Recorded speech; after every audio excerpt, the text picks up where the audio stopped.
Hey there everyone, welcome back to Gamevine, and my name is David, and again we're doing a Fast 5, and this one is all about the dice. Yes, the top 5 dice board games. Now, this was a hard list for me to compile because I love dice games, and these games are going to have dice in them, or they're going to completely consist of dice, or they might just have a good dice mechanism, a unique twist on how you use the actual dice. Now, I want to say that these games are a lot of my favorites, but I do sneak in other games that have maybe a gateway game or a unique thing that I think would appeal to a grander audience. Now, a top 10 of dice games would really correlate to what I specifically like. So with these Fast 5, I just want to get the word of mouth out about dice games because I only have 1 minute to talk about it. So if your game did not hit the list, do not be upset. Doesn't mean that it isn't a fantastic game. I'm sure it is.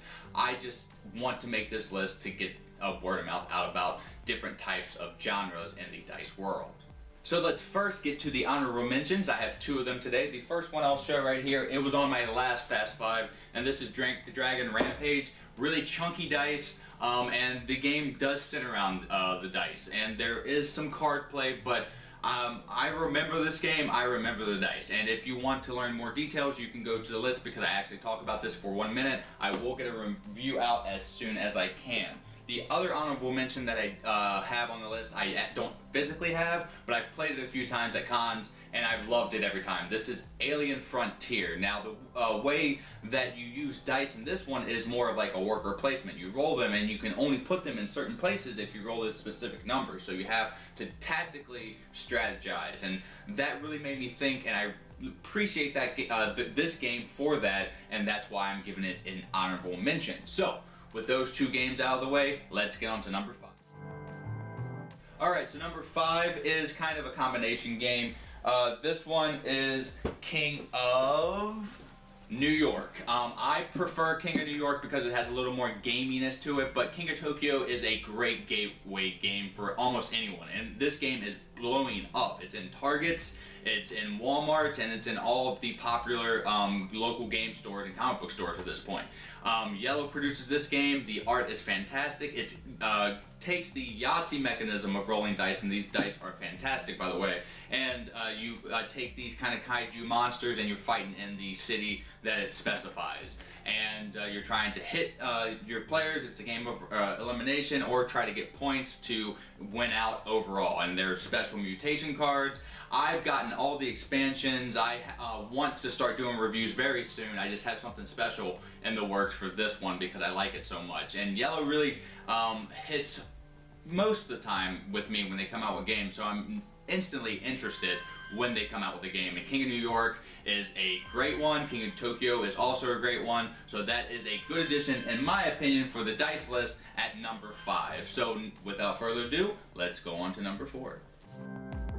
Alright, number 4 is my Zombie Edition. Now, this one I just recently got, and we have a fantastic review. My other 2 co-hosts, we do a review of Run, Fight, or Die by 8 Summit Games. Now, this one is, again, a light game, but that's what I like about dice games most of the time. I do like to play heavier dice games, but if I'm playing a dice game, I'm going in with the attitude that it's going to be fast and streamlined, and that's what Run, Fight, or Die is. You have your own like solo board here, and zombies are coming in, and you're rolling these dice to try to fend off these zombies and make it to the end game, which is basically trying to get to Town End, and you're flipping over cards to get there. You're gathering followers. We have a review if you want to find out more details. But I love the art. The dice are chunky and fantastic. This is designed by Richard Lanius, which he is one of my favorite designers, if you haven't picked that up from a lot of my videos, and he does dice games so well. So it's no surprise to me, and it shouldn't be to you, that this game made the list at number 4. So let's go on to number 3 and see what the next game is. Alright, so number 3 I don't physically have, and that's going to become a pattern over the next 2 games. And I've only played it once, but I've admired it from afar for a while. Now, the first rendition of this game is called To Court the King, and now Busy A Games have picked this up, and they put a Egyptian on it, and it's called To Favor the Pharaoh. Now, this is Yahtzee on steroids. That's what the end game is. You're trying to roll your, I think it's 12 dice, these whole bunch of dice, and get the same face. Now, you don't start with that many dice, and you have to use the dice to purchase abilities to, and you'll see it here, like characters to manipulate and kind of mitigate how the dice roll, because you can flip them to different faces, and you're just trying to build up this tableau of dice abilities so you can ultimately get the supreme Yahtzee of all Yahtzees that I've ever seen, and that's such a satisfying feeling. Normally, these games just trying to roll dice is all on the same face, like Tenzi is one of them. That's just really boring. But they took that concept with a whole bunch of dice and added these mitigations and abilities to it, and made it so fascinating. And it's such a unique concept to the dice Yahtzee mechanism. You're getting extra seconds, and now of course Busy A Games has picked it up, and I like the art and I like the Egyptian concept. So that was number 3. If this interests you, go pick it up. It's out right now. I don't have a review or a copy, but I will here soon. Now let's get on to number 2.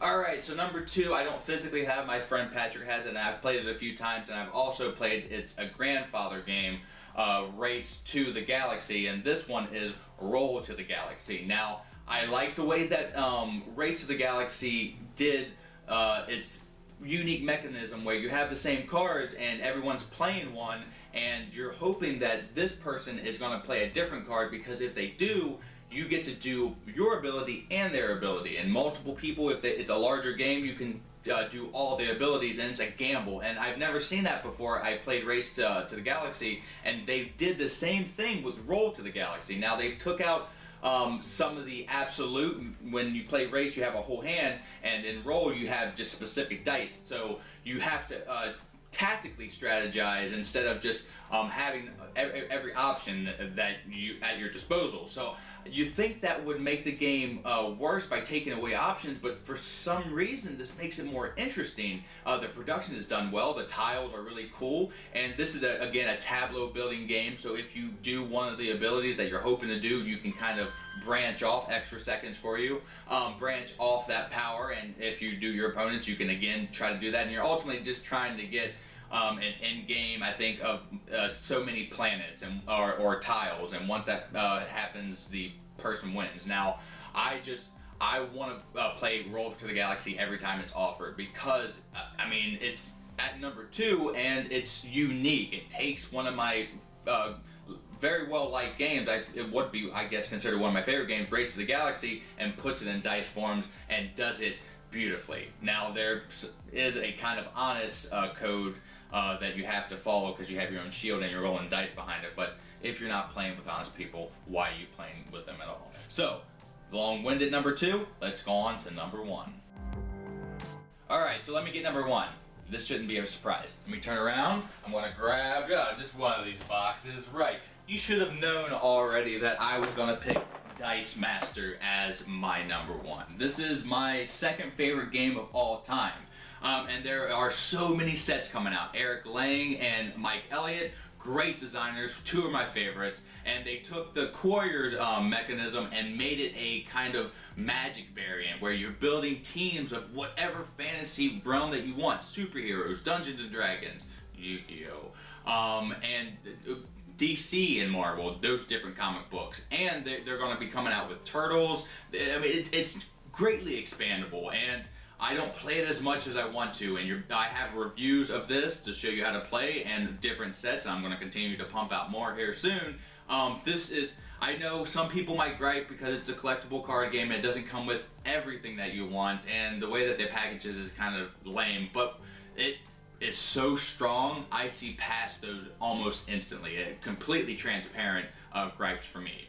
And it's only because it does cater to my needs. So I do understand those gripes, but this game, just having the theme really comes out with these simple dice and 8 static cards that you have. And that blows my mind that you can do that. And I did think that I would like this game going in, but I did not think that I would love it. And I just absolutely do. So that is my number 1 dice game for the Fast 5 Top 5 Dice board games, and I hope that this correlates with some of your favorites out there, and if it doesn't, tell me about your favorites down there, because I would love to hear about them. Tell me how wrong I am as well. Tell me how right I am, because I love compliments. I need a self-esteem boost every once in a while. And thank you so much, everyone, for watching this Fast 5 today, and until next time that I see you, I've been Dave, and have a great rest of your day, and a great time with all that you play.